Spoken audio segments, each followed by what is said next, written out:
Good morning. मागच्या वेळेस आपण मराठी विषयाचे संतवाणी, अभंगवाणी अनेक पाठ पाहिला होता. लक्षात आहे ना तुमच्या? त्यावेळेस तुम्ही जे काय मी प्रश्न लिहिले होते ते तुम्ही लिहून घेतले होते. नंतर तुम्ही चेक करा तुमची नोटबुक. त्याच्यामुळे तुमच्या नोटबुकमध्ये तुम्हाला काही प्रश्न लिहिले होते तुम्ही लिहिले का नाही एकदा पाहून घ्या. ठीक आहे. आज आपण पुन्हा एकदा जे काही संतवाणी मी तुम्हाला शिकवली, अभंगवाणी, त्यावर आधारित आणि जो पाठ शिकवला आहे त्यावर आधारित काही प्रश्न इथे आज आपण सॉल्व करूया. मी काही प्रश्न लिहितो आहे, त्याचबरोबर त्या प्रश्नांची उत्तरं देखील मी तुम्हाला या ठिकाणी लिहून देतो आहे.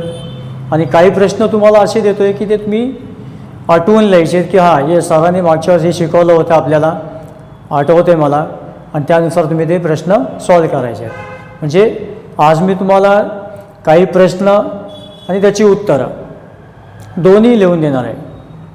कारण का पुढच्या दृष्टीने ज्यावेळेस तुम्ही अभ्यासाला बसाल त्यावेळेस तुमच्यासमोर ते सर्व प्रश्न उत्तरं तुमच्यासमोर असणार आहेत. आणि त्यामुळे तुम्हाला त्या पाठावर, त्या अभंगवाणीवर कुठलाही प्रश्न आला तर तो तुम्हाला सोडवता येईल.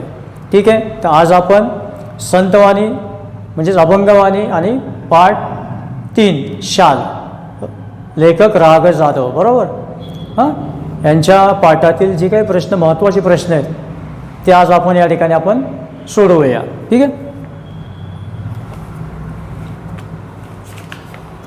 सगळ्यात पहिल्यांदा आपण पहिली कविता पाहिली होती. काय नाव आहे कवितेचं? तू बुद्धी धे, आहे की नाही? हां, याचे कवी कोण आहे?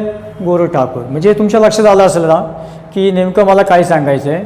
कुठली कविता आता तुम्हाला मी या ठिकाणी त्या कवितेवर आधारित प्रश्न देणार आहे. ठीक आहे. तू बुद्धी दे या कवितेवर आधारित आपण काही प्रश्न पाहणार आहोत. टेक्स्टबुकमधले पहिले प्रश्न आपण सॉल्व करूया. ठीक आहे. त्याच्यानंतर आपण संतवाणी पाहिली होती, अंकीला मी दास तुझा.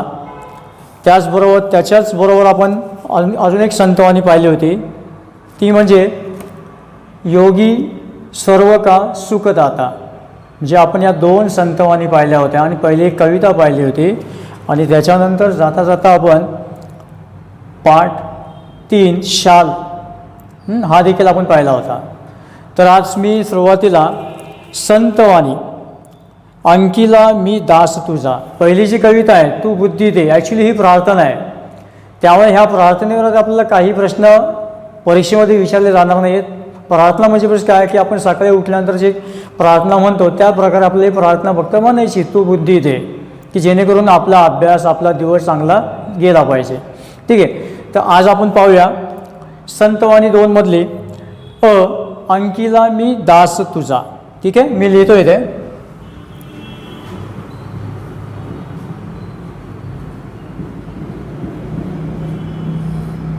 संतवाणी अंकीला मी दास तुझा.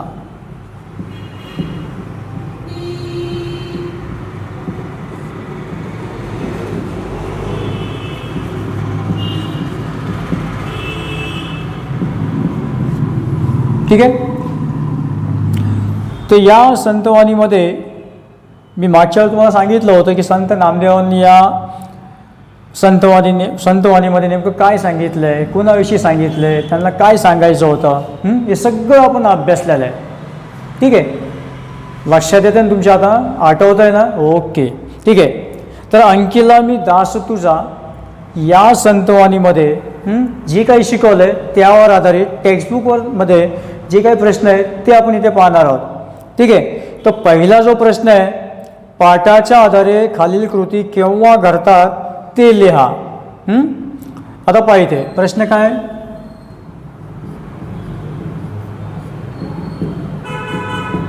पाठाच्या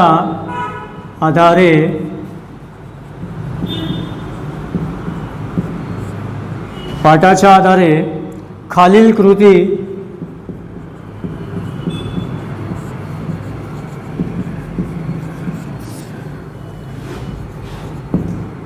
केव्हा घडतात ते लिहा.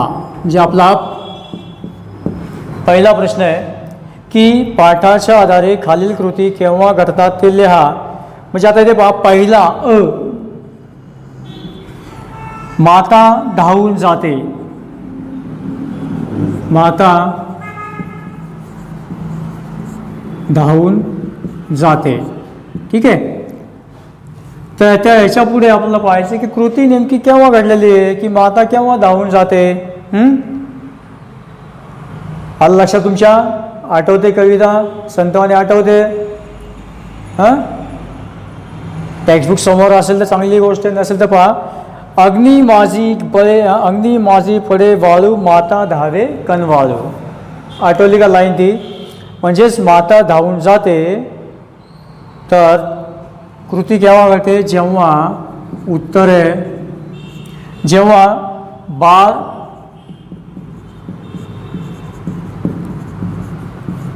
अग्नीमध्ये पडते किंवा सापडते. ठीक आहे. पहा, संतवानी अंकिला मी दास तुझा, यामध्ये आपण पाहिलं, पहिला प्रश्न आपण पाहतोय, पाठाच्या आधारे खालील कृती केव्हा घडतात ते लिहा. ओके. तर त्याच्यामध्ये पहिला असा प्रश्न विचारला गेला आहे की माता धावून जाते डॅश डॅश, म्हणजेच काय, तुम्हाला ती कृती सांगायची आहे. कविता संतवाणी तुमच्या लक्षात आलेली आहे. तर त्याचं उत्तर आहे जेव्हा बाळ अग्नीमध्ये पडते म्हणजे सापडते तेव्हा माता धावून जाते. आलं लक्षात? आता दुसरा प्रश्न पहा. पृथ्वीवर पक्षीनी झेपावते. पृथ्वीवर पक्षीनी झेपावते. तर हे जे वाक्य आहे, मला सांगा या टायमाला, या वेळेला कृती केव्हा घडते?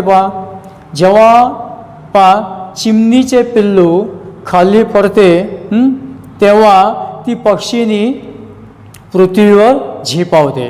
म्हणजे इथे पहा प्रश्न काय, पृथ्वीवर पक्षीनी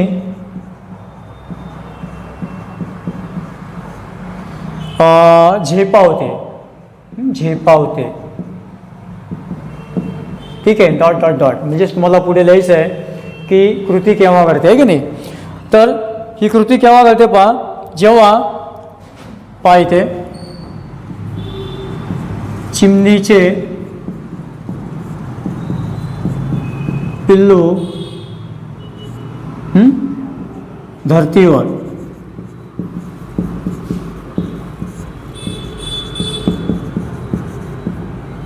कोसळते म्हणजेच काय, खाली पडणे.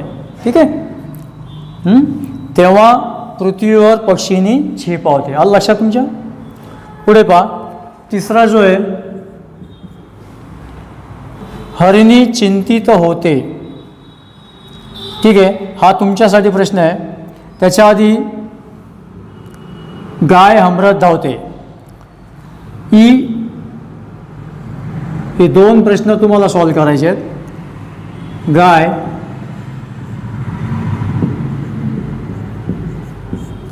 हमरत जाते. हां, कृती केव्हा घडते हे तुम्हाला लिहायचं आहे. हरिणी चिंतित होते.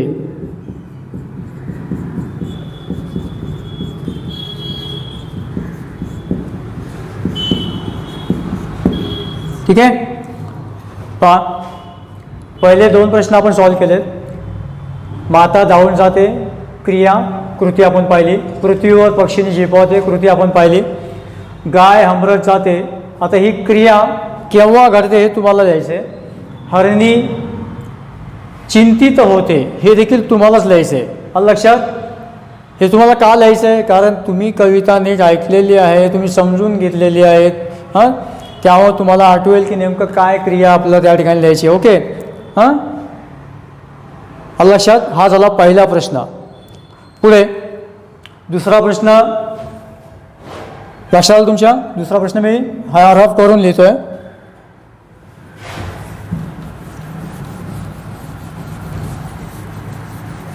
खूप सोपे प्रश्न आहेत. हे जर तुम्ही व्यवस्थित समजून घेतले, लिहून घेतले आणि परीक्षा दृष्टीने तयारी केली तर तुम्हाला येणाऱ्या पेपरमध्ये हा संतवाणी कुठलाही प्रश्न येऊ द्या, एकदम सोपा जाणार आहे. कुठलाही प्रकार तुम्हाला त्या ठिकाणी अवघड प्रश्न तो जाणार नाही आहे. पहा, आकृती पूर्ण करा. पुढचा प्रश्न काय आपला? आकृती पूर्ण करा. तर आकृती पूर्ण करा हा तुम्हाला प्रश्न माहितीच आहे. आकृती म्हणजे स्कृती पूर्ण करा. ठीक आहे. याच्यामध्ये पहा, माता आणि हरणीचे वर्णन करणारे शब्द कवितेतील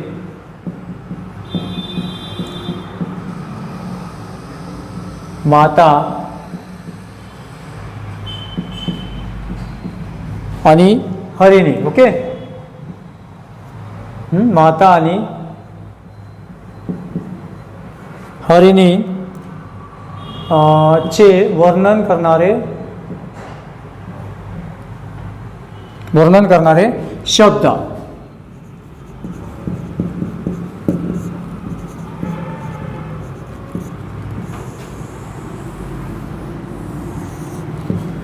ठीक आहे, व्यवस्थित लिहून घ्या तुम्ही. कवितेतील माता आणि हरणीचे वर्णन करणारे शब्द. आणि तुम्हाला या ठिकाणी लिहायचं आहे की नेमकं या अभंगवाणीमध्ये माता आणि हरणी विषयी वेगळे शब्द कुठले आलेले आहेत. तर माता कशी आहे आठवते? कनवाळू. म्हणजे इथे कुठला शब्द आला आहे? मायाळू, प्रेम आहे की नाही, कनवाळू. आणि त्या ठिकाणीच हरिणीच्या बाबतीत कुठला शब्द आला आहे कविते याच्यामध्ये संतवाणीमध्ये? तर त्या ठिकाणी आलेला आहे चिंतित. लक्षात, कवितेतील माता आणि हरणीचे वर्णन करणारे शब्द यामध्ये 2 शब्द तुम्हाला लिहायचे होते. त्याच्यातला पहिला होता माता कनवाळू, दुसरा हरिणी चिंतित. ठीक आहे, लक्षात आलं?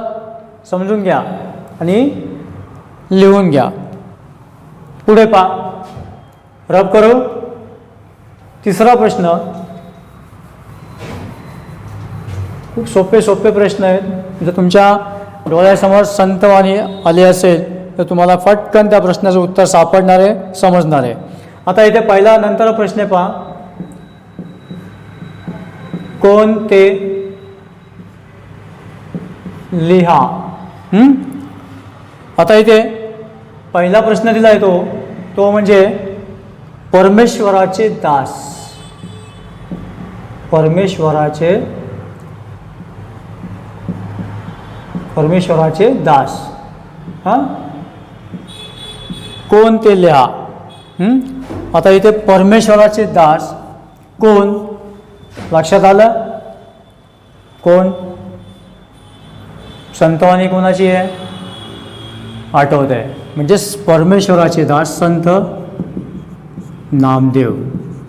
करेक्ट. ठीक आहे. आता पुढचा तुम्ही सांगा बरं मला, तुम्हीच लिहायचा. मेघाला विनवणी करणारा. मेघाला विनवणी करणारा कोण? ते तुम्हाला लिहायचं आहे. ठीक आहे. पुढे टेक्स्टबुकमध्ये आणखी प्रश्न आहे, ते म्हणजे कवितेचे खालील ओळीचे रसग्रहण करा.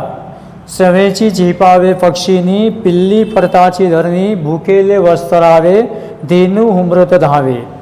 हे तुम्हाला काव्य सौंदर्य म्हणजेच काय, या अभंगवाणीमध्ये संत नामदेवांनी या दोन ओळींविषयी काय सांगितलं आहे, तुम्ही काय ऐकलं आहे, तुमचे किती लक्षात आहे तुम्हाला लिहायचं. ठीक आहे. तर ही झाली आपली संतवाणी. पहिली अंकिला मी दास तुझा यावर आधारित पुस्तकातील प्रश्न आणि उत्तरं. ठीक आहे. पुढे पहा, संतवाणी 2. कुठली आहे? संतवाणी 2. तर त्याच्यामध्ये आपण पाहत होतो,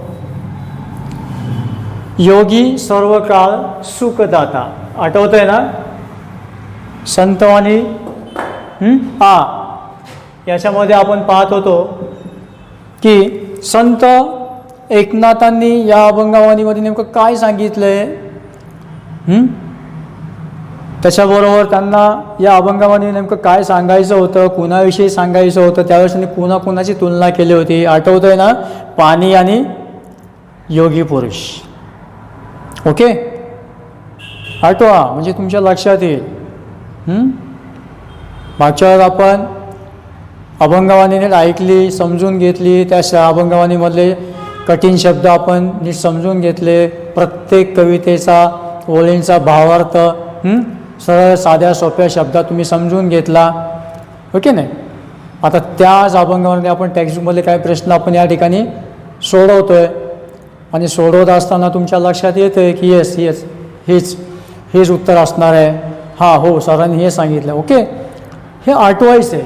आता इथे योगी सर्व काळ सुखदाता, योगी सर्व काळ सुखदाता.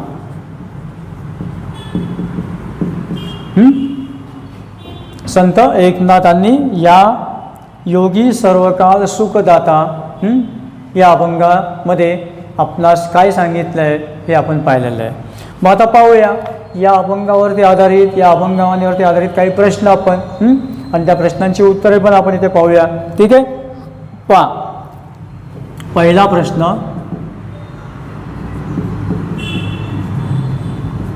चौकटी पूर्ण करा. ठीक आहे, याच्यामध्ये एकूण 4 चौकटी आहेत, 4 प्रश्न आपल्याला आहेत, त्यातले मी 2 सॉल्व्ह करणार, 2 तुम्ही सॉल्व्ह करायचे आहेत. पहा पहिला,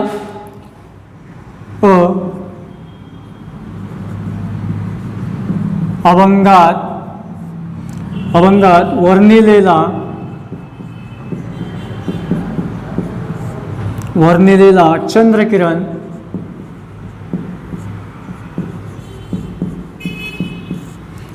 चंद्रकिरण पिऊन जगणारा पक्षी कोण? काय असेल उत्तर? चकोर. लक्षात आठवतंय? चकोर. ठीक आहे, त्याच्यानंतर पिल्लांना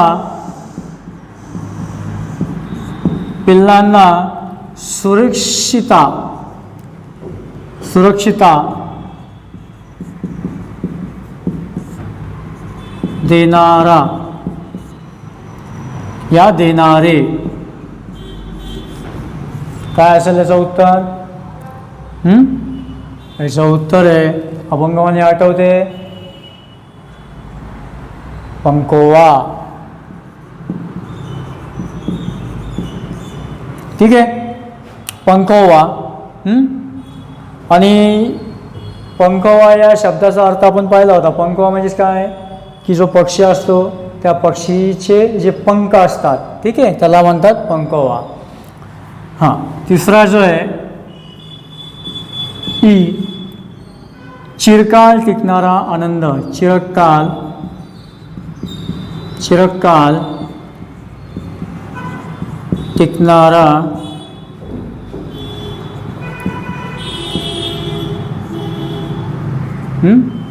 आनंद. काय असेल याचं उत्तर? हे तुम्ही लिहायचं आहे. त्याच्यानंतर पुढे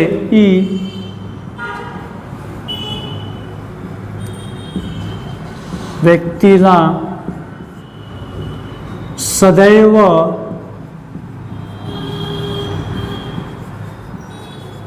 सुख देणारा.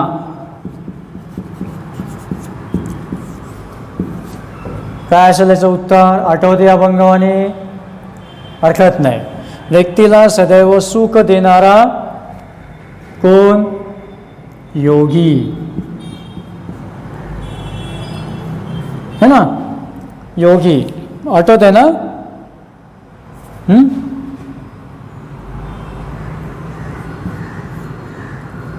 योगी. ठीक आहे. संत आणि योगी सर्व काळ सुखदाता संत एकनाथांची. त्याच्यामध्ये आपण प्रश्न सॉल्व करतोय. चौकडी पूर्ण करा. त्याच्यातले हे 4 प्रश्न आपण या ठिकाणी पाहिले. त्यातला पहिला अभंगात वर्णिलेला चंद्रकिरण पिऊन जगणारा पक्षी. ठीक आहे. पिल्लांना सुरक्षित देणारे, चिरकाल टिकणारा आनंद आणि व्यक्तीला सदैव सुख देणारा. पहा एकदा नीट प्रश्न नीट पहा. फक्त प्रश्न क्रमांक 3 जो आहे तो तुम्ही सोडवायचा आहे. पुढे राफ करू.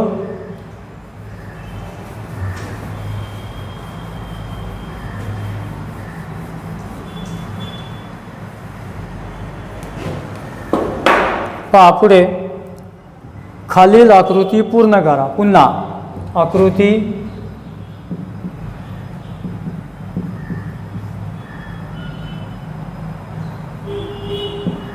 पूर्ण करा. ठीक आहे. आता याच्यामध्ये पहा, आकृतीमध्ये पहा, एक आपल्याला विचारलं इथे की योग्याचे मृदुत्व, योग्याचे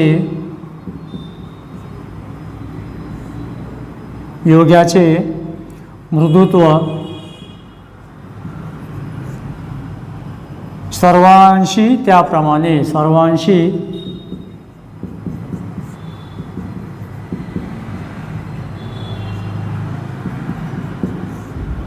त्याप्रमाणे. आता याच्यामध्ये आपल्याला पहा, पहिल्यांदा असं लिहिलं आहे, या ठिकाणी आपल्याला उत्तर लिहायचं आहे. तर या ठिकाणी आपल्याला लिहिलं आहे पिल्ल्यांशी, पिल्ल्यांशी. म्हणजे योग्याचे मृदुत्व सर्वांशी, त्याच्यामध्ये पहिल्यांदा पिल्ल्यांशी कशा प्रकारे त्याचे मृदुत्व आहे ते. पुढे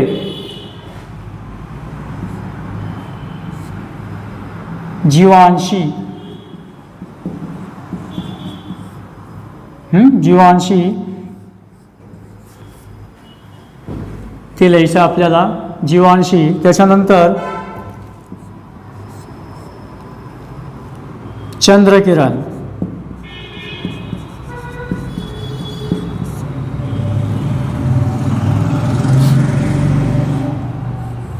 ठीक आहे.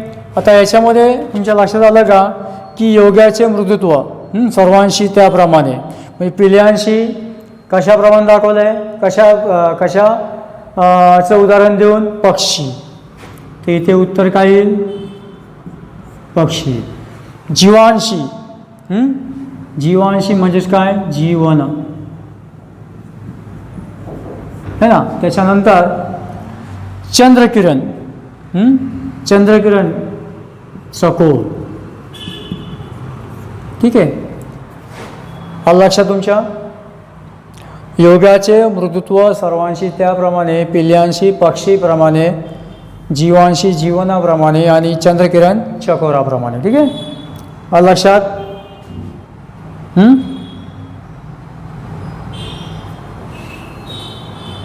आता पुढे राफ करू. ठीक आहे.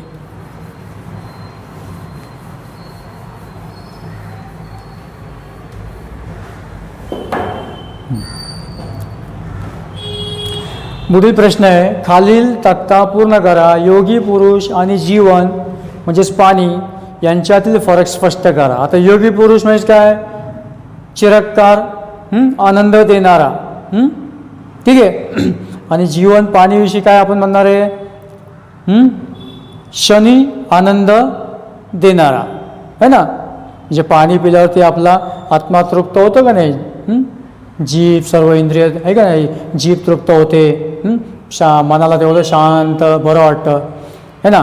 पण साधू पुरुषांचं कसं आहे, त्यांच्यामुळे पूर्ण शरीराची पूर्ण इंद्रियांची काय होते, आपल्याला शांतता लाभते की नाही, एक प्रकारे शांती लाभते. पहा पुढील खालील शब्दांसाठी कवितेतील समानार्थी शब्द शोधा. पहिला आहे जीव, ज्याला आपण काय म्हणतो, जीवनी. दुसरं पाणी, जल, गोडपणा, मधुर गोड. ढग, नभ, आकाश, आहे का नाही, मेघ. ठीक आहे. आता काव्य सौंदर्य, पुन्हा हे तुम्हाला ते सांगतो की काव्य सौंदर्य म्हणजेच काय, की जी कविता, या जो अभंगवाणी तुम्ही नीट लक्षपूर्वक ऐकला, त्याचे सरळ अर्थ, सरळ शब्द, सरळ त्याच्या प्रत्येक ओळीचा अर्थ समजून घेतला आणि तो तुम्हाला काय करायचं, तो त्या काव्य सौंदर्याच्या प्रश्नाच्या रूपात तुम्हाला त्या ठिकाणी मांडायचं आहे. ठीक आहे. पुढे त्याच्यानंतर आपण पाठ 3 शाल, आहे का नाही, हा पाठ पाहिला होता. आणि या पाठामध्ये आपल्याला लेखकाने नेमकं काय सांगितलं आहे, आपल्या जीवनात घडलेल्या घटना त्यांनी कशा प्रकारे या ठिकाणी मांडलेल्या होत्या आपण पाहिलेल्या आहेत. आणि शाल या पाठाचं नाव त्यांनी का दिलं, शाल म्हणजेच काय आणि शालीचं महत्त्व काय, शालीच्या आधारे जीवनामध्ये कोणकोणते त्यांनी बदल आणि शालीचे महत्त्व हे या पाठात समजावून सांगितलेले आहेत, है ना, बरोबर आहे. आणि या पाठामध्ये आपण पाहिलं की एकंदरीत राग जाधव यांनी पु ल देशपांडे, सुनीता देशपांडे आणि कविवर्य नारायण सुर्वे यांचा उल्लेख केलेला आहे, है ना. त्यांचा देखील या शालीचा आणि जीवनाशी काय संबंध होता, कशा प्रकारे तो संबंध आला, त्यांनी देखील शालीला कितपत महत्त्व दिलं हे आपण पाहिलं आहे. नारायण सुर्वे, कविवर्य नारायण सुर्वेंच्या मते शालीचे महत्त्व काय होते, त्यांनी देखील आपल्या जीवनातील प्रसंग, अनुभव लेखक राग जाधव यांना सांगितला, तोच लेखकाने आपल्यासमोर या पाठातून मांडलेला आहे. ठीक आहे. तर आता या पाठात नेमकं आपल्याला राग जाधवांनी काय सांगितलं, आपण काय शिकलो, मी ज्यावेळेस हा पाठ शिकवला त्यावेळेस तुम्ही नेमकं कितपत ऐकलं, तुमच्या किती लक्षात आहे हे आपल्याला पाहायचं आहे. टेक्स्टबुकमधलेच प्रश्न आपण सोडवतो आहे, जेणेकरून हे प्रश्न आपण सोडवले तर पुढे आपल्याला कुठलाही प्रश्न आला या पाठावरती आधारित तो आपण सोडवू शकतो. पहा आता, आणि प्रश्न खूप सोपे आहेत. ठीक आहे. पाठ क्रमांक 3, पाठाचं नाव आहे शाल.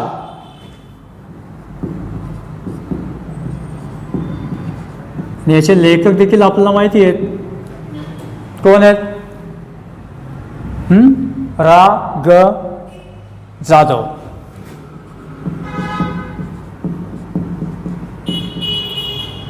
ठीक आहे. आठवत आहे ना पाठ मागे आपण शिकलोय, लक्षात येतोय. ठीक आहे. आता प्रश्न पहा, म्हणजे तुमच्या आणखी लक्षात येईल की येस. पहा प्रश्न मी एकदा वाचतोय, उत्तरे लिहा. त्यातला पहिला आहे, पु ल व सुनीताबाई यांनी दिलेल्या शालीचा लेखकाने पाठात केलेला उल्लेख आहे की नाही. आठवतं का पहिला पॅरेग्राफ, पहिला परिचय, की ज्याच्यामध्ये ज्यावेळेस लेखक पु ल देशपांडेंकडे गेले होते त्यांना भेटायला, त्यावेळेस त्यांना पु ल देशपांडेंच्या पत्नी म्हणजेच कोण, सुनीताबाई आहे की नाही, लक्षात. तर सुनीताबाईंनी आणि पु ल देशपांडेंनी दिलेल्या शालीचा लेखकाने पाठात केलेला उल्लेख, एक शब्द आला होता. कुठला शब्द आहे, हे पहा, उत्तरे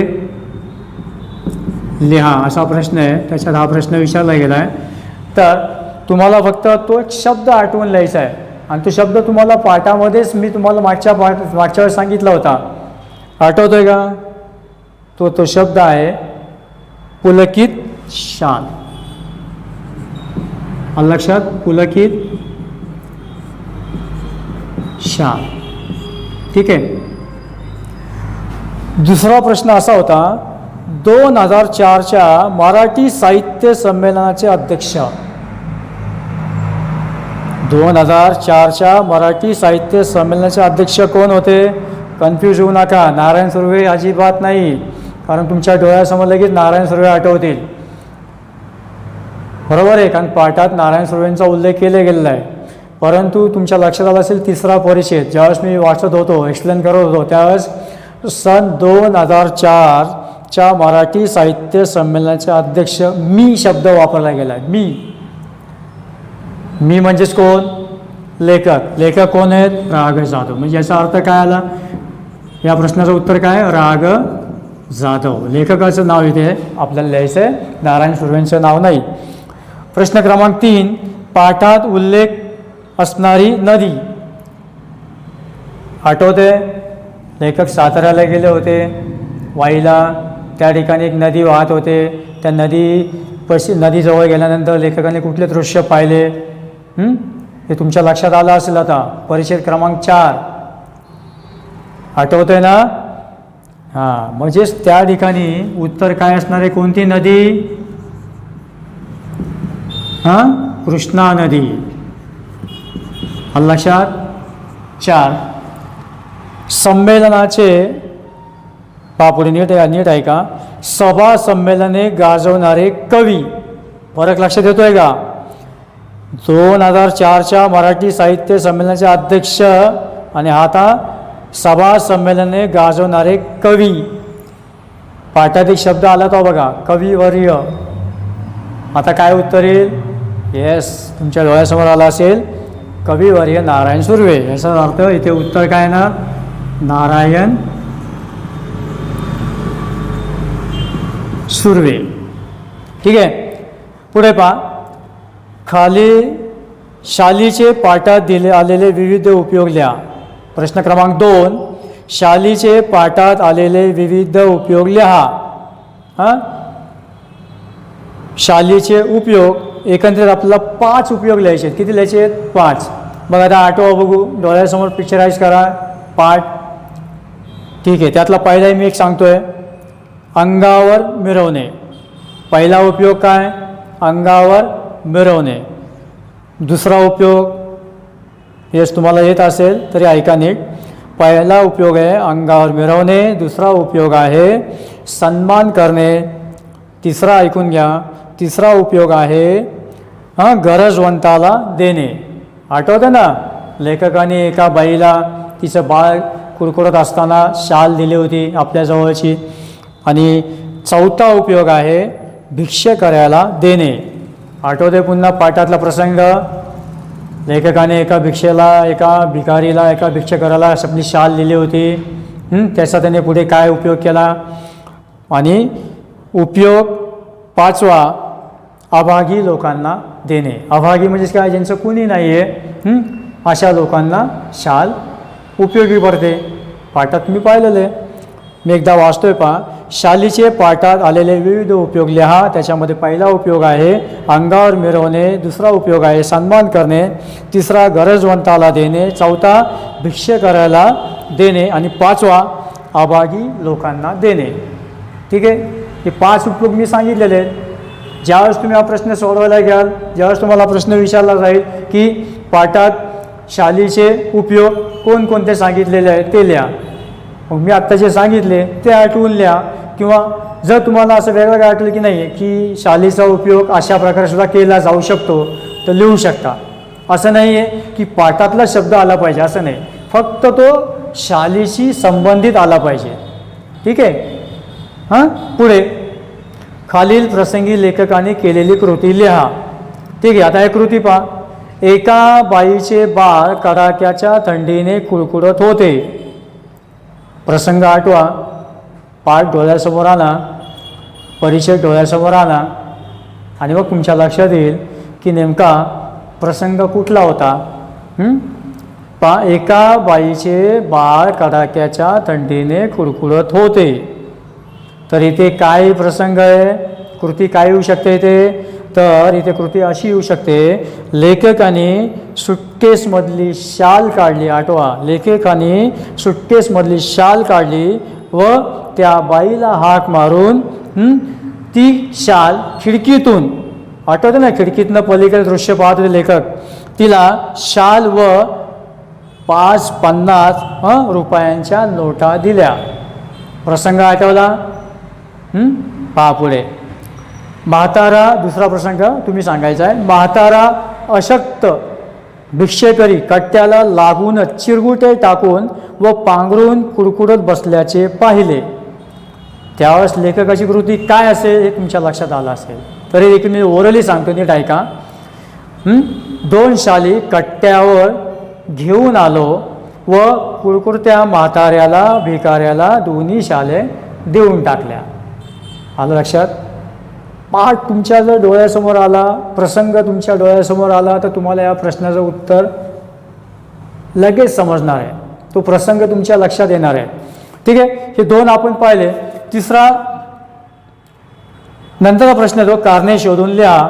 तर याच्यामध्ये पण पहा, प्रश्न खूप मोठा आहे पण उत्तर एकदम एका वाक्यात आहे.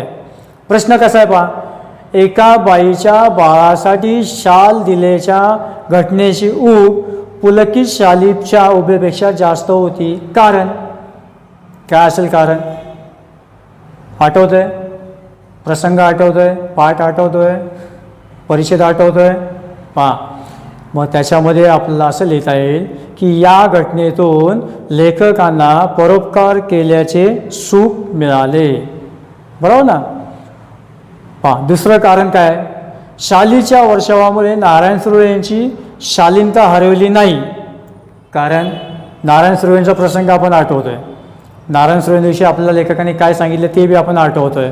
मग आता याच्या मागचं कारण काय पहा, कारण सुर्वे मुळातच कसे होते? शालीन होते. ते कुठेही गेले की त्यांना सन्मानित केलं जायचं, त्यांचा सन्मान केला जायचा आणि त्यांना शाल भेट म्हणून दिली जायची, की नाही? मग लक्षात. तिसरा, लेखकाच्या मते शालीमुळे शालीनता जाते. कारण याच्या उलटा लेखकाचं मत, नारायण सुर्वे शालीन होते, त्यांना कुठेही गेलं सन्मान करताना शाल दिली जायची. पण इथे लेखकाच्या बाबतीत उलट आहे. कारण काय? सन्मान करण्याच्या रूपाने आपण एक शालीन जग गमावून बसण्याचा मोठा धोका आहे. हां, हे एक कारण. ठीक आहे, आता पुढे पहा, आकृती पूर्ण करा. आकृती पूर्ण करा.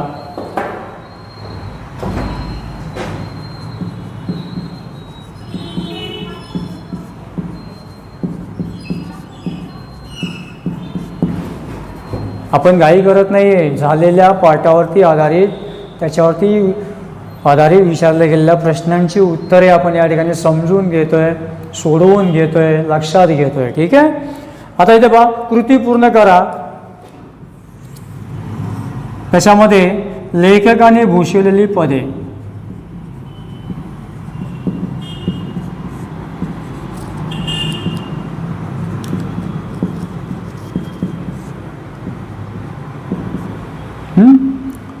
ठीक आहे, तर याच्यामध्ये आपल्याला पाहायचं आहे काय सांगतायत. लेखकाने भूषवलेली पदे. पहिलं आठवतंय, विश्वकोशाचे अध्यक्षपद. पहिलं आहे विश्व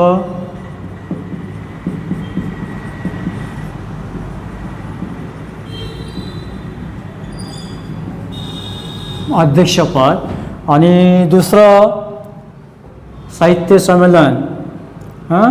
साहित्य संमेलनाचे अध्यक्ष